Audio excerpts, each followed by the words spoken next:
All right, crew. Masters Nationals 40 to 44 age group. This is the Criterium Sunday evening. We were the final race of the day. I contemplated just staying overnight in Albuquerque so I'd have a place to stay throughout the day rather than sitting out in the heat. But instead, I decided to just go watch some of the previous races, kind of get a feel for how the races were playing out. But here we are. Good field. We probably had 35 or so at the start line. The guy there in the purple, that is Matt Winstead, a guy who I've raced against a few times this year. He's from Huntsville, Alabama. The guy in the neon green there that just came into screen, he's the guy who won the road race the previous day. So some strong dudes. Bahati is in here. And everyone kind of knew that field sprint probably wouldn't be the best situation with him in the race if you wanted a chance to take that national championship Stars and Stripes jersey. So my plan here is I'm just going to sit near the back and let other people burn some matches and stuff. I figured nothing would probably go the first 15, 20 minutes. And this turns out to be a big, giant error. So these corners, you can see how slow we're going through these. Anytime you're going through corners at under 20 miles an hour, and you can see the people in the front strung out, that is bad news bears. So I'm here towards the back, and my goal of conserving quickly goes out the window. I almost get dropped. You can see gaps start to open up here, and I'm like, it's all going to come back together. It's all going to ease up. Everyone's just getting a feel for the first lap. But look at that. That guy I was hoping was going to bridge me up. He did not, so I had to put a dig in to go across. End up jumping on this guy. So you can see the course in the top right-hand corner. Again, having to close another gap here. Just watch that power there at the bottom. But the course, top right-hand corner, these were big loops. I think one of our fastest times was around the 2:20 mark, 2 minutes, 20 seconds. Fairly flat. The section I'm on right now, that goes into the final corner. This is a long home stretch, so it's like 400 plus meters to the finish line from that final sweeper. And you can see as we go through start-finish line here, the wind is going to be coming right to left. There's some flags on top of the truss that you go under for the start-finish line. And you can see, yeah, we got a pretty hard crosswind. You can see the flags blowing up there. But a pretty strong crosswind. So first lap, nothing crazy. You can see how it's pretty congested here. And just watch how slow in the bottom left there, how slow we go through this corner. And the people at the front are not going nearly as slow. Oh, that guy almost hits the barrier. But out of each corner just ended up being these big accelerations. So this started as a little hump, but then it went kind of downhill. You can see the gradient in the bottom right corner. A little downhill section into a headwind. So, sitting near the back or in the group, definitely not a bad thing there. Anytime someone's fighting a headwind, not a bad thing to be in the shelter. So pretty easy. And I start sort of moving up. I'm not being super aggressive about it because, again, my goal is to not burn matches. I want to sit in. I want to conserve. I want other people to do work. I don't want to get sucked into doing big accelerations, which always happens when you're closer to the front. If it's aggressive racing, you can barely see up in the top there. You can see how strung out it is. Someone attacks, and it's getting pretty lined up. Come out of that corner, not overly great, as you can see with that guy that was next to me. And this was kind of a weird corner because you can see how it was sort of rough. There was stuff in the road, and it was just sort of, the first few laps, I only was able to do one pre-ride lap and didn't really take it at speed. And here I am hoping this guy is going to close the gap down, and it's not happening. There's still folks behind me, so it's like, okay, let's let other people do the work. No one really wants to get dropped the first, second lap of the race. But you can see the wattage that's getting put out here. Some of my highest numbers of the race were in these first couple laps, especially right now where it's all strung out. If you look up the road, that is not something you want to see. This is a pretty big gap to go across. Probably looking at 50, 60 plus meters into this crosswind section. And, here I'm left with the decision, do I try to sit on this guy and recover for a second? or do I have to keep going? And the pace was still on up front, and it's like you can't hesitate at that point in time in a race. You can't hope someone else is going to bring you, up to the group. And so I just had to put my head down and go, 35 miles an hour into a crosswind.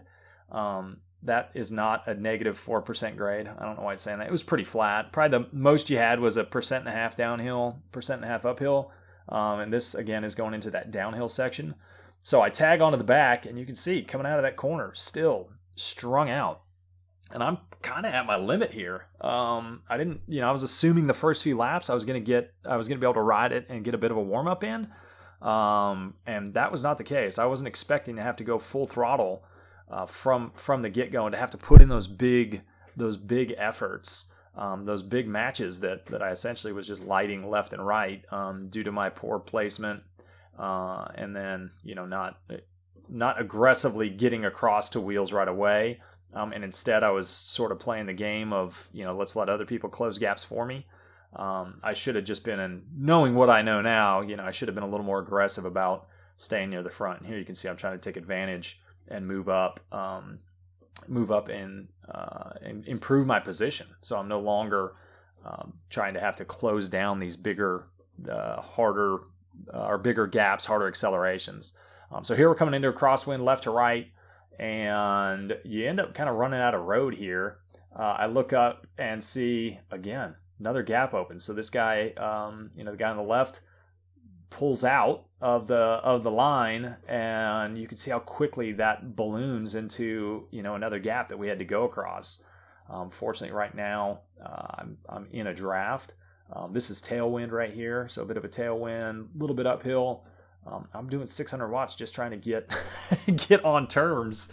And ideally, I wouldn't let this gap be where it's at, but you can see that's a bit of a product of the fact that my legs were not yet opened up. They were not feeling super great. The effort had been pretty darn high. And crosswind still pushing 5, 4, getting a little breather here, which is good. And so in my mind, there's a little bit of alarm bells going off. You can see those lap times in the top right. The first one's usually always slower because you're starting from a standstill. But we did a 2:25, then a 2:20 lap time. So pace was up, effort was high. I was at my limit. Now later on down this race, I'm going to end up, not to spoil it, but I end up being in a move. And we're pushing similar times, 222, 220 to 227. And the perceived effort was so much different because it was so much smoother. And here's where I'm like, I got to get near the front. I'm tired of being at the back. I'm tired of worrying about whether or not people are going to open up gaps. I took advantage of this downhill. I'm a little heavier guy. I took advantage of the downhill and the wind where everyone was trying to recover, and decided I was just going to improve my position. And perceived effort improved so much once I got near the front. I'm going to fast forward this just because there's not a ton to see. Let me take this opportunity right now to kind of talk about some of the key players in this race. So Bahati has a guy on his team who I was in the second group with in the road race. There's 2 guys off the front. The guy on the front right now ended up 5th in the road race. He's won the time trial the past 2 years, closest set in the U.S. record in the 40K. Super fast guy, super strong guy. He's like a Tony Martin. Like, he got on the front and essentially just controlled this race for Bahati. And so these little moves were going. Anytime a solo guy was going, I wasn't concerned about it because Jaden is this guy's name. He was just pulling things back and setting a strong tempo. He did like the work of 6 people just sitting on the front, which super impressive show of strength that he showed there. And so yeah, you can just see not a whole lot happening. Race was feeling pretty easy through here. I was following drafts. I was getting a really good feel for the corners by this point in time. I was learning where I could recover, where I could move up. Coming out of corners, I was trying not to surge anymore. So everything had pretty much settled, and things were a lot less nervous on my end now that things had kind of settled. Jaden was at the front. Those initial hard efforts had gone. I'd moved up in the race. I'm on Bahati right here. So if you don't know who Bahati is, he's kind of a legend in the sport, one of the U.S.'s top sprinters of the past 15-ish years, maybe more than that. But someone who, when I first got into racing, was winning big events and was a guy where if it came down to a field sprint, odds were usually on him. And so here I slow it down. We're 11 laps into the race, and things had, you can kind of look at those lap splits up there. Things have been controlled the past few laps, but it's about to get more aggressive, and this is what's going to lead into the race getting shook up a little bit. So not a whole lot to talk about until that happens. The guy in front of me right now was more my size, which is always good to see. So I was pretty happy with the position I was in right here. You can see people aren't really fighting for the position in these corners. It's pretty well under control. But this guy was a good draft to be behind. So I was happy with where I was at. I always tell folks, find a person who's smooth, find a person who's your size or bigger if you can, and that's sort of the person you want to be behind when you're in a group, in a draft, or in a pace line. Anytime the effort's hard, there's Stefan Roth going with Matt Winstead. Matt Winstead used to be a pro back in like 07 through 09, I think. He's the guy who I was telling you about that I raced against a decent amount. We become friends. And this is a big time worry. I saw Bahati go. His teammate Jaden had been doing a ton of work. Bahati could sense the danger of this move. Stefan Roth, he's a guy, I hope I said his name right. He's a guy who is out of Austin, races for elbows. Many of you, if you followed the cycling scene and are familiar and have watched videos and seen results, that team has put up some big time results.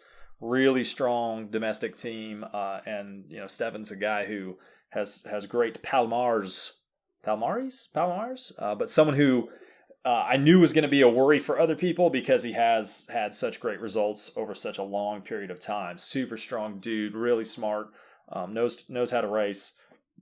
So he goes, and now the pace has been high. The pace has been up for a little bit. We didn't get, I don't know why the lap splitter didn't work on that one, but you can't see the lap time there.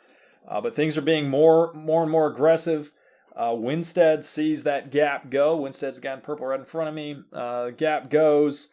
I had taken a peek behind. You couldn't see it there because I have a different mount than some of my other videos. And I saw the Panzerwagen, the Tony Martin of this race, Jaden Jager, I believe is how you say his last name. He was there with Bahati on his wheel, so it made no sense for me to put in a big dig to follow Winstead when I saw them coming. So instead of accelerating super hard, I allowed them to come by me, and it's almost like sag climbing, where, if you start at the front and you're not as good a climber as other people and you let yourself kind of fade through the group so that you're still with the group at the top, but you're not off the back.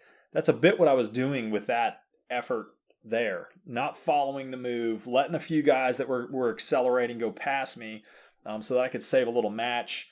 The guy right in front of me, he was the guy who I was worried about, Owen Schott. He was the guy who won the road race in the year prior, 2021's national champ.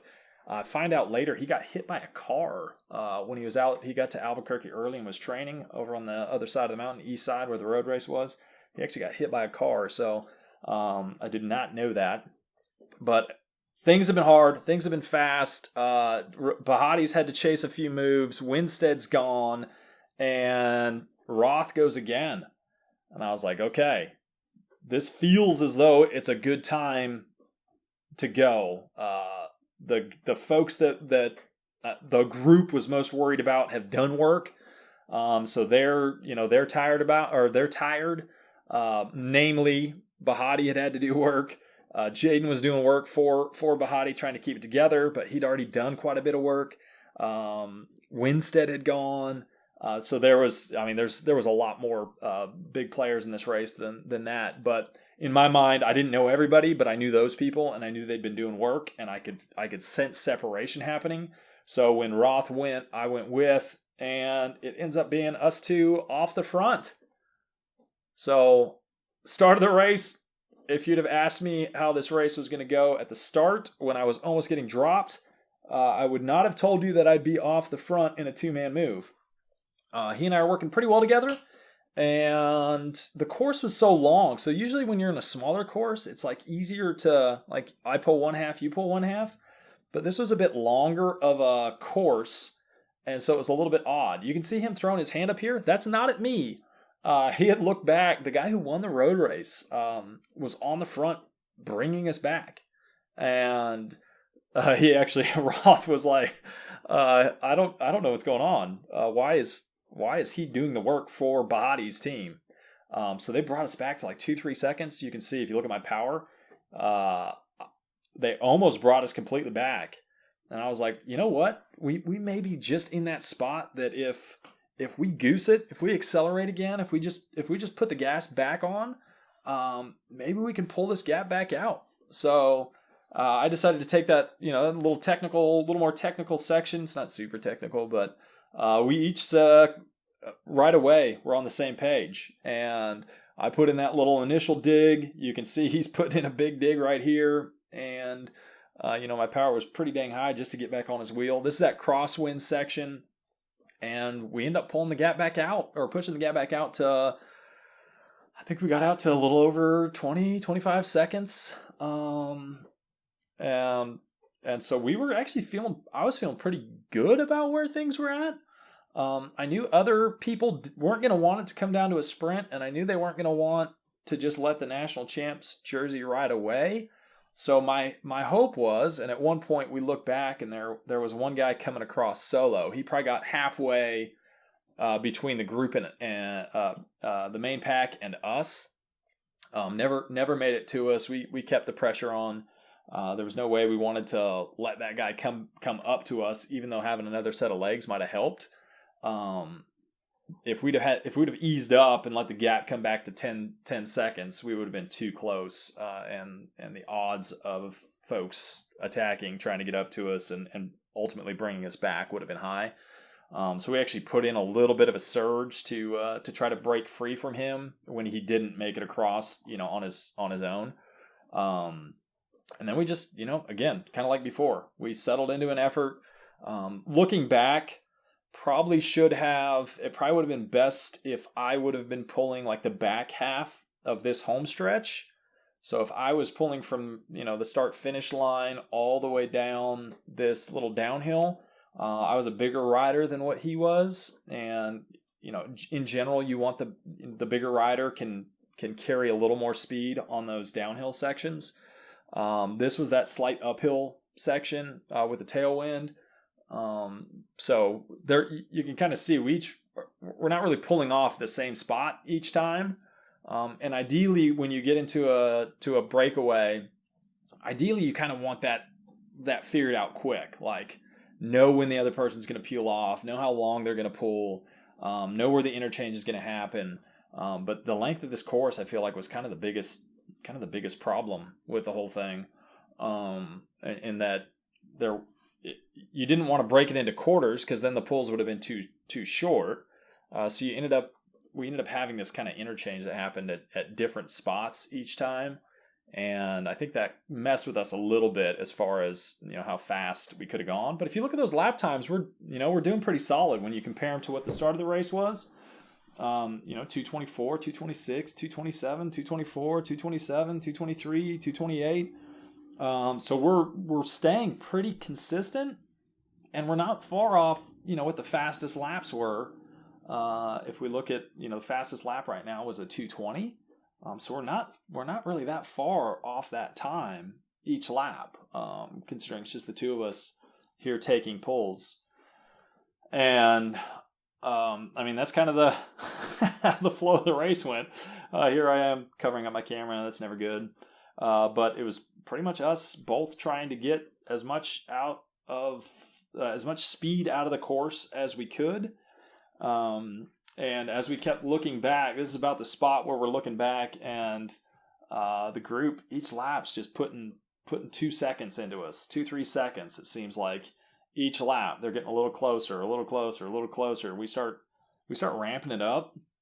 a little bit more, at least perceived efforts wise. You can see he's putting in a dig right there. I come through, I'm pushing over 5. So we're putting in a pretty hard effort with the hopes of, staying away, but no such luck. The Panzerwagen ends up collecting us with, this is 2 to go. So we're at that 2 to go mark. I'm going to go ahead and just let the whole thing play for the final 2. I was able to reintegrate. So, if we look back on it, should you be able to reintegrate if you're caught off the front that late? Or should you have gone harder in the breakaway? Looking back, I feel like, both of us were able to just jump right back into the group. Now, granted, they're not going full gas. We're both able to jump back into the group, but did we leave a little bit out there? Looking back and knowing how the results finish up, it's very rare that you're going to be able to sit in or recover, with 2 laps left after you've been off the front for 30 minutes, and produce a good result, especially when it was primarily one guy pulling the brake back. I don't know how much help he had. I know most of the time when I peek back, he was up there pulling. Right there, that was a scary moment. You may want to replay that, but I let the guy know that I was on his right, and he looked back at me. And when he looked back, the guy in front of him came into him and almost resulted in a wreck and almost resulted in him going off the road. So that was a scary little moment. And then here we are. We're about to. You can see up front. Anytime you see that little neon green up front, that's Bahati's teammate, the national time trial champion, and he's kind of controlling things. So Winstead in this group, he's been sitting pretty up front. Right here, I was like, okay, I felt recovered enough that I was like, I know in a sprint it's going to be chaos or could be chaos. I didn't want to risk that. I knew I wasn't going to have much high-end punch after being off the front and taking 400 to 475 watt pulls. But right here, I was like, okay, I'm going to give it a little gas. Maybe I can surprise some folks. If I can come through and maybe just have people thinking, okay, it's way too far for him to go solo. He's already been off the front. Maybe there'd be a little bit of confusion. Maybe folks would hesitate. I come through this corner hot and almost hit the barriers. But I surprised no one on this. And I peek back here, and it's like, the writing was on the wall. Group sprint was going to happen. I was so shocked with 2 to go that no one else attacked, to be honest. I really thought that people weren't going to want to go to the line with Bahati. I thought it was going to be more aggressive, as we got caught. But, by this point, it's like everyone seems content. Or, the pace was just high enough. And that no one thought they could get away if they did try to go. They knew that they were just going to get pulled back. It helps to have someone super strong to help keep control of the whole race. But here the writing's on the wall for me, and I'm just trying to stay out of trouble. I'm staying in the draft, but I know I'm not going to be contending in this final sprint. And I knew the pace was going to go really high. In the 45 to 49 race, it was this corner coming up that a guy took off and actually stuck it to the line, surprised the sprinter. And so he went here, and I was sort of expecting someone to take off at this point. No one really does. And to ruin it for you, because you're not going to see it, so I guess it's not really ruining it. You can see up at the very top there, Matt Winstead attacks before this final sweeper. You can see he's the one with the little gap way up there. He attacks before the sweeper. And if you go watch Bahati's video, Bahati stays left as Winstead goes right through this stretch. And didn't think Winstead was going to be able to stick it to the line.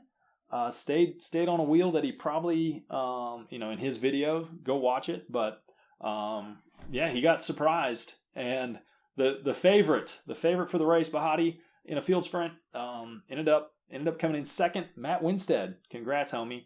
Great race. If you've not done a championship event, highly recommend it.